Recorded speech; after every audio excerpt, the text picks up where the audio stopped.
How's it going? Thralls Metal here once again. I am Necrotic Nick, and I'm doing another collection update. Been listening to a lot of stuff just so I can catch up mostly to all the stuff I got in Maryland. Finally got all the stuff before I went out of the way. So this is going to be a little bit different because it's not all metal in here. There's a lot of industrial. So if you like industrial, you might find some gems here. First off, we have the Stormcrow and Sanctum split out on $20 spin. I don't know if either one of these bands are still around. I know Stormcrow isn't. They broke up a while ago. Very much a old school death metal, maybe a little bit of crust mixed in there too. Same thing with Sanctum. Both from the West Coast. I believe Stormcrow was from Oakland, California, and Sanctum was from Oregon, I believe. Pretty solid split. I prefer most of the Stormcrow stuff. It's a little bit heavier and more death metal oriented, so that's right in my wheelhouse. The Sanctum stuff is definitely more on the crust side, but you know, some of the songs kind of just lost me and just, you know, being noisy and fast, but not particularly catchy. But all in all, pretty solid split. Unfortunately, the sticker ripped off a little bit on there, but it's whatever. I found it in a used bin, and nice little gem. Krupps, Metalmorphosis of Krupps, 1981 to 1992. This is a industrial metal band I've been into for a long time. I still need to catch up on more of their current releases. I got into them back when I was a teenager, and I like the fact that it was very metal sounding, very similar to Rammstein, except they actually spoke English in their lyrics, and it was a little bit more metal oriented. Another thing that I really liked about it was when I got into them, they had Lee Altus in the band, who is currently the guitarist of Exodus, or one of the guitarists, aside Gary Holt, and he's also the guitarist in Heathen, and he is an awesome guitarist.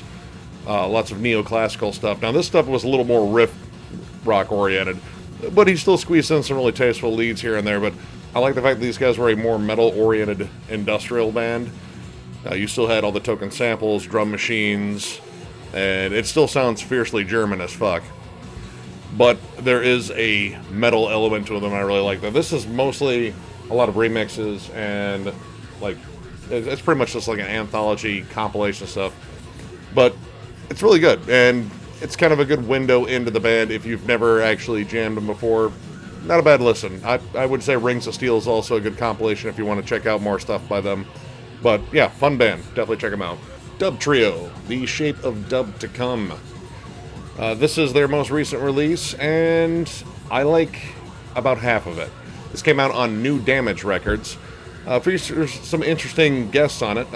King Buzzo from Melvins, and which is a band they're definitely influenced by in their heavier moments. It's very sludge metal, stoner metal-ish. And then Troy Sanders from Mastodon is also on here. And he's honestly in one of the catchiest songs on here. I really dig it. He has a really, really good vocal performance on it, too. The first half of it is really good. It has their token sludge metal sound mixed with bits of dub and such. And then it goes kind of off the rails a bit in my mind. It starts, I think it's right around Life Signs. It starts turning into like kind of artsy hip-hop, and then into shoegaze, and then it really just never recovers. There's one heavier moment that comes in around computery, but it never really gets all the steam back that it built initially, and it kind of lost me there. But the songs I did like in here are really good. It's just, I don't know, I prefer some of their early releases. But not a bad listen. Check it out yourself. You might like it. Got some Blue Oyster Cult because I was missing the individual ones, and these were the remasters, and they were used. So we got their self-titled and Secret Treaties. I don't really think I need to go into Blue Oyster Cult. This is one of my favorite classic rock bands. They're universally loved. Everyone's heard their songs, even outside of Don't Fear the Reaper and Godzilla. Secret Treaties has some of my favorite songs on here. Harvester of Eyes, Flaming Telepaths, Dominance and Submission. Excellent songs. This one has one of my absolute favorites on here, too. This is the self-titled, and this one has City on Flame with Rock and Roll, which is such a killer jam. Both of these albums are killer. If you've never jammed Blue Oyster Cult, then you're missing out. This is one of classic rock's best bands, in my opinion, and kind of an early precursor to metal. They kind of fit in that pack with like Black Sabbath, Led Zeppelin, Deep Purple, stuff like that. Really, really awesome stuff. Get yourself some Blue Oyster Cult. Frontline Assembly, Fallout. This is pretty much just something rounding out my collection. This is just a collection of B-sides and remixes out on Metropolis Records. FLA is a band I've been following for years, since I was a teenager. The first thing I ever picked up on was Millennium, and that was definitely a more metal album. It was actually even on Roadrunner Records. But I really liked just the dark, foreboding feel of their music. It's predominantly electronic, but they've dabbled in metal. Devin Townsend and Jed Simon of Strapping Young Lad actually were on a couple of their albums, I believe, or at least one. Rias Falber, one of the members here, actually did work with Fear Factory for a long time. And Bill Lee, the main guy behind Frontline Assembly, has been everywhere, both producing and writing music. He's one of the more well-known names in industrial music, period. And he's a really great writer. But yeah, this is pretty good stuff. I mean, it's not, as good as their earlier stuff, and it is just kind of a collection of B-sides, but it was a nice listen. Check it out. Brant Bjork, Keep Her Cool. I love Caius, and I love Fu Manchu, and he's been in both. He was the longtime drummer of Caius, and he did work with Fu Manchu for a bit, I think up until California Crossing, and he's just all about that chill desert rock feel. It's just kind of laid back. There really isn't much on this I would call metal at all. Actually, I'd say it's more of just a rock album flat out. But it's pretty fun. It's just laid back, drive through the desert, just rock. But all in all, like, some of the songs kind of lost me because they really don't stand out because they all have that same feel. So it's kind of just pick a track on here and jam it, but don't expect a lot of variance from there. Like, there's some cool bluesier moments on there and maybe a little bit of space rock kind of stuff. But for the most part, it just sticks with this chill desert rock throughout. But not a bad release from him. Check it out yourself. If you like Caius, you might find some stuff on here you like. It's different than Caius, but if you like desert rock, yeah, get it. Check it out. Malhavoc, Premeditated Murder. This was a thrash band on their first release. They were from Canada, I believe. And then they shifted to industrial metal, and that's where I picked them up. I'd heard about this band, but I wasn't aware that this was their industrial metal album, and it's not particularly good. There's a lot of like recycled like 90s hip-hop beats thrown in there and weird samples and such. Like, it definitely checks a lot of the boxes for industrial metal, but it's not particularly well produced. Like, sound like they were trying to go for like a Godflesh kind of sound, but the production's really thin. It just gets stale. It just gets stale, unfortunately. And all the vocals have a weird robotic filter on them, which it's cool for moments, but you got to break it up a little bit. At least that's how I prefer it. I mean, check it out. It's an interesting little thing. If you like the early 90s industrial stuff, you might dig it. I don't like the fact that the cover looks like a giant infected butthole. That's kind of ew. It's metal. They put fucked up shit on covers. But yeah, check it out. Martyrdod Hexhammaren. Martyrdod is an awesome crust band. I've been listening to these guys ever since, I think, their first album, and they really just keep hammering away at that sound, but they threw in a couple of interesting influences on here too. Like, there's elements that are very folky. Most of this is predominantly in Swedish, but there are some songs in English. But yeah, folky moments, and even one that I would call almost kind of a flat-out death metal moment on here, which really works because their front end sounds a lot like Thomas Lindbergh from At the Gates. And it's just heavy and very driving and kind of keeps those like strong D-beat rhythms. I mean, if you like punk, you're going to get into this too, I think. It's just really heavy and real gritty sounding. But I dig this one. This is a solid fucking release from amongst a bunch of other solid releases. So yeah, if you like crust, definitely check this one out. It's fucking awesome. Alright, this one was a bit of a reach. I decided I wanted to check out something different. This is Madhu Mokhtar, Ilana the Creator. This is Arabic rock or pop rock? I don't know what to fucking call this. It is entirely in, I believe, Arabic. It's kind of hard to make out. I believe the guy that's actually a guy's name, is from Niger, and he is part of a nomadic tribe thing. I don't know. The Wikipedia was kind of murky on all this, but he's an interesting musician. It's really strange. Like, there are parts of it that are definitely very much what you would so say with Arabic music, but there's also bits that I would call almost kind of space rock. There were parts in here that kind of reminded me of like the lighter side of Monster Magnet, which is strange. But yeah, the guitar playing is really, really good on this too. It's interesting. It's definitely out of my wheelhouse. I want to give it some more listens just because it's very strange and definitely something I usually don't listen to. But check it out. I mean, if you're in the mood for something kind of off the wall, it's pretty interesting. Paladin Ascension. This is a new release on Prosthetic Records, I believe. Yep.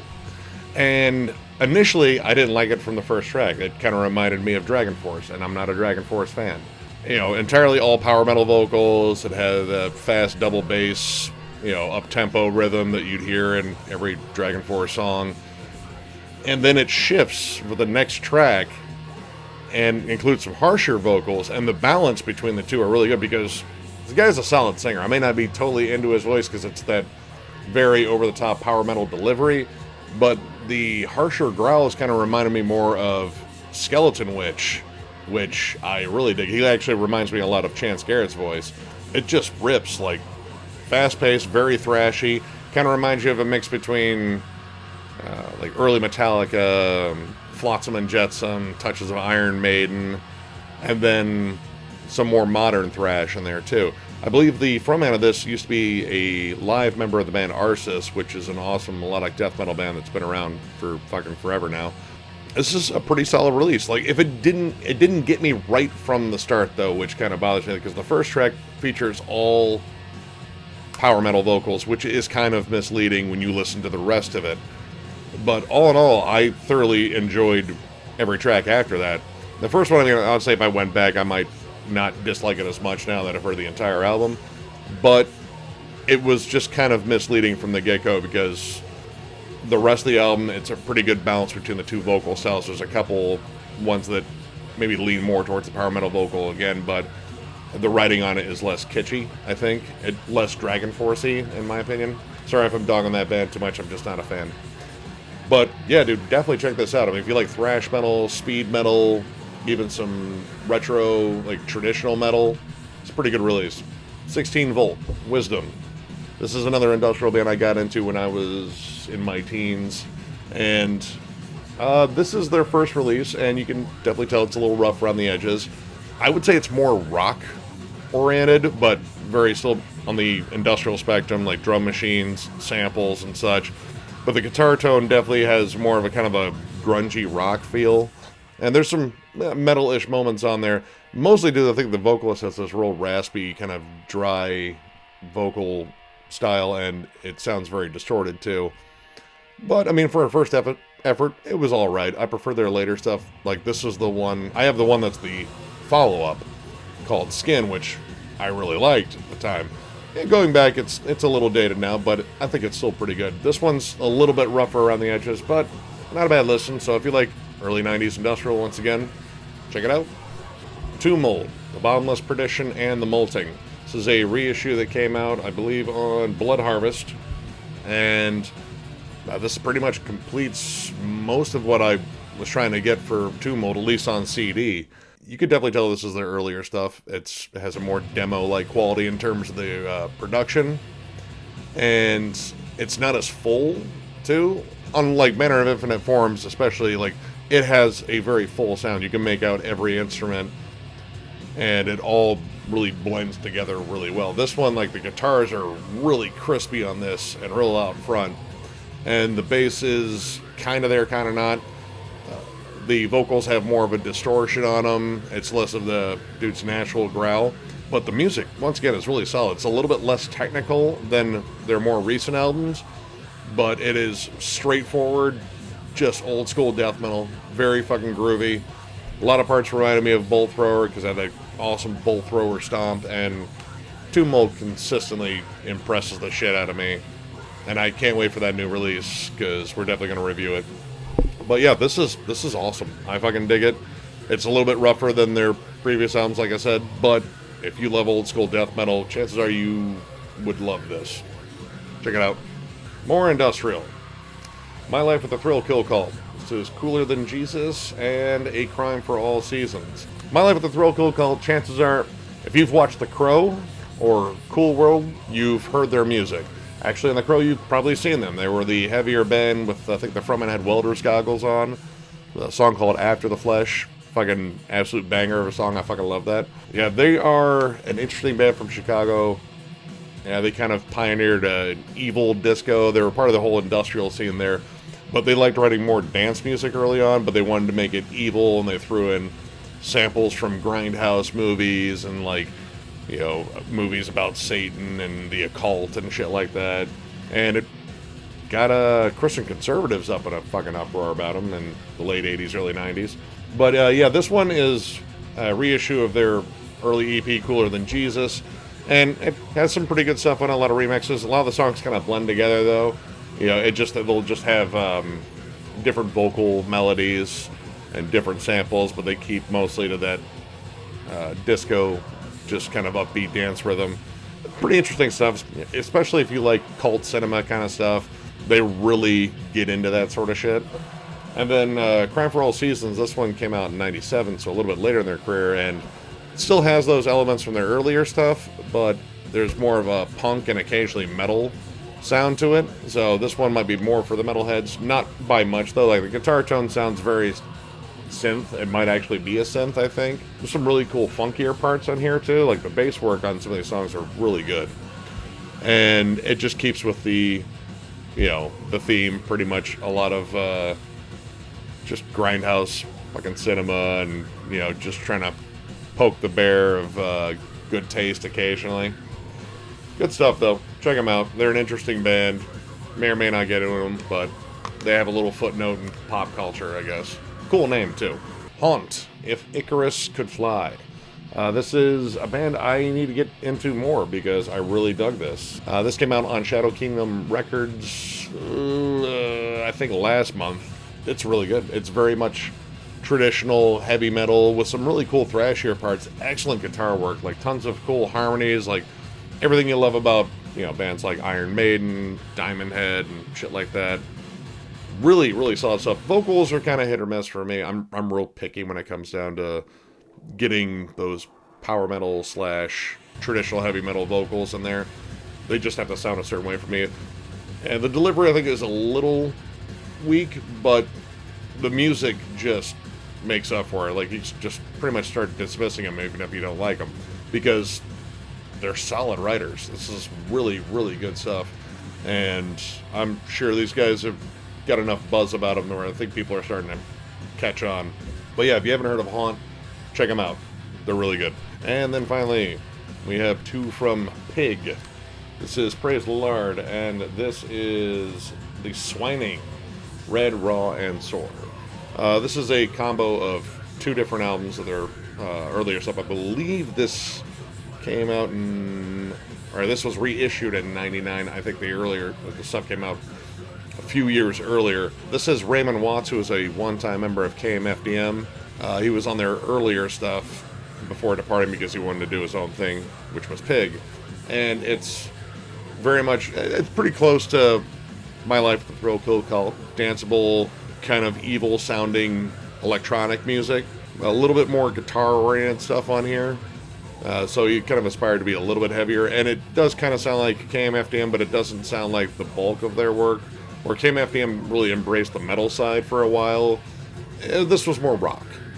And it's still pretty interesting. This one is their first one, which, I don't know, it's kind of hit or miss. Like, there's a lot of just interesting lyrics on here, weird sexual shit. And this came out in 1992, I believe.